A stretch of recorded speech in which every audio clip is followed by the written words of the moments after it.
Hi friends, வணக்கம். இன்றைக்கு நாம் இடியப்பம் எப்படி செய்யலான்னு பார்க்கலாம். அதற்கு 1½ கப்பு இடியப்ப மாவு எடுத்து இருக்கிறேன். அதில் தேவையான அளவு உப்பை சேர்த்து முதலில் பிசைய வேண்டும். அந்த கேப்பில் ஒரு பாத்திரத்தில் தேவையான அளவு தண்ணீரை கொதிக்க வைக்க வேண்டும்.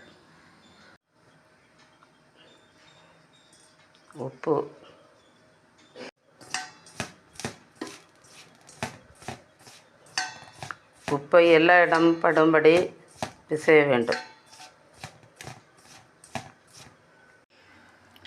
இட்லி தட்டை எடுத்து ஒவ்வொரு தட்டிலும் எண்ணெய் தடவ வேண்டும்.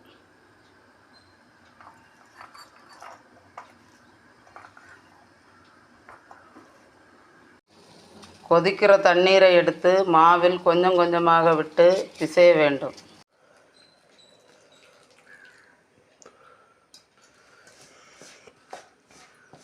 கொஞ்சம் கொஞ்சமாக தண்ணீரை விட வேண்டும். கொதிக்கிற தண்ணீர் தான் விட்டு விரவணும், பச்சை தண்ணீர் விட்டு விரவக்கூடாது. பச்சை தண்ணி விட்டு விரவுனா இடியப்பம் வராது.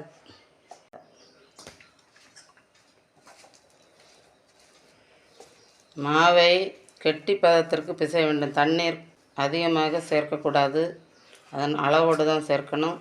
அதனால் கொஞ்சம் கொஞ்சமாக விட்டு பிசைய வேண்டும். இந்த பதம் வந்தவுடன் தண்ணீர் விடுவதை நிறுத்த வேண்டும். கை சூடு பொறுக்கும் போது நன்றாக மாவை எடுத்து நன்றாக பிசைய வேண்டும்.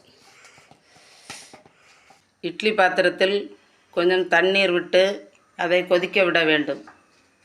அந்த இடைவெளியில் இடியப்ப குழலில் மாவை நிரப்பி மாவை பிழிய வேண்டும்.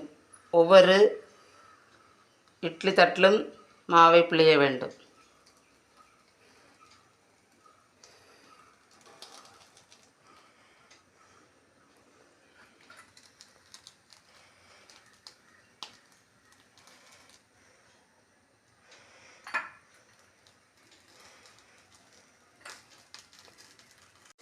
இட்லி பாத்திரத்தில் தண்ணீர் கொதித்தவுடன் இட்லி தட்டுகளில் பிசைந்து வைத்துள்ள இடியப்பங்களை இட்லி பாத்திரத்துக்குள் வைத்து மூடி வைத்து ஒரு 7 நிமிடங்கள் சிம்மில் வைத்து வேக வைக்கவும். இப்போது சாஃப்டான இடியப்பம் பச்சை பட்டாணி கறியோட தயார். நம்ம சேனலை லைக், ஷேர் அண்ட் சப்ஸ்கிரைப் பண்ணுங்கள். தேங்க்யூ.